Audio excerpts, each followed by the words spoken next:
Situé à La Louvière en Belgique, le site de l'ancienne entreprise Hubel a fait l'objet d'une réhabilitation complète entre 2005 et 2011. Occupé depuis 1875 par des activités métallurgiques, il devient, à la fin des années 90, un chancre industriel.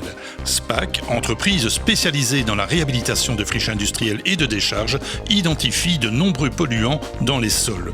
Dans un premier temps, elle procède aux travaux de démantèlement et de déconstruction des structures et bâtiments à l'abandon pour ensuite se concentrer sur l'assainissement des sols et des eaux.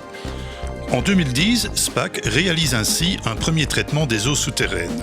Les polluants qui ont été retrouvés dans les eaux souterraines suite aux investigations, ce sont des métaux lourds, des hydrocarbures et des huiles minérales, mais surtout des solvants chlorés qui ont la particularité d'être volatiles et ils ont des produits de dégradation qui sont parfois plus toxiques que le produit mère. Le traitement dans les eaux souterraines a consisté à injecter un substrat de façon à stimuler la dégradation des solvants chlorés par les bactéries.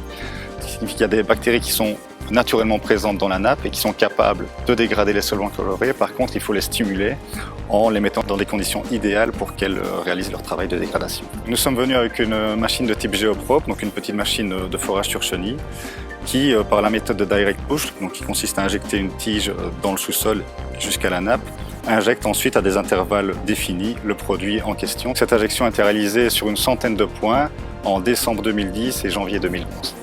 À la suite de ce traitement, un suivi est mis en place afin d'évaluer la dégradation des solvants chlorés.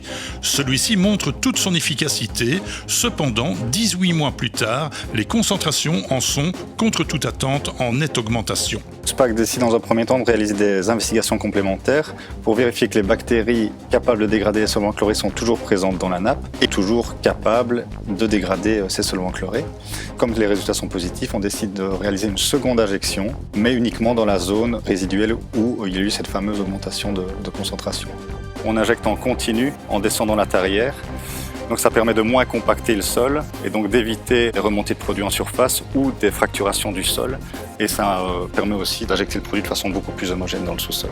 L'avantage de cette solution, c'est qu'elle a pu être mise en place sur un site qui est en activité, puisque c'est un parking qui est utilisé. Donc on a pu réintervenir sur le site avec une petite machine de forage pendant un temps limité et finalement à des coûts relativement réduits par rapport aux coûts totaux de réhabilitation qui étaient vraiment très élevés. Aujourd'hui, la situation est sous contrôle et les bactéries poursuivent leur travail de dégradation des solvants chlorés. Les dernières traces de cette contamination, qui ne présente aucun risque pour les utilisateurs du site, devraient avoir disparu d'ici 5 ans.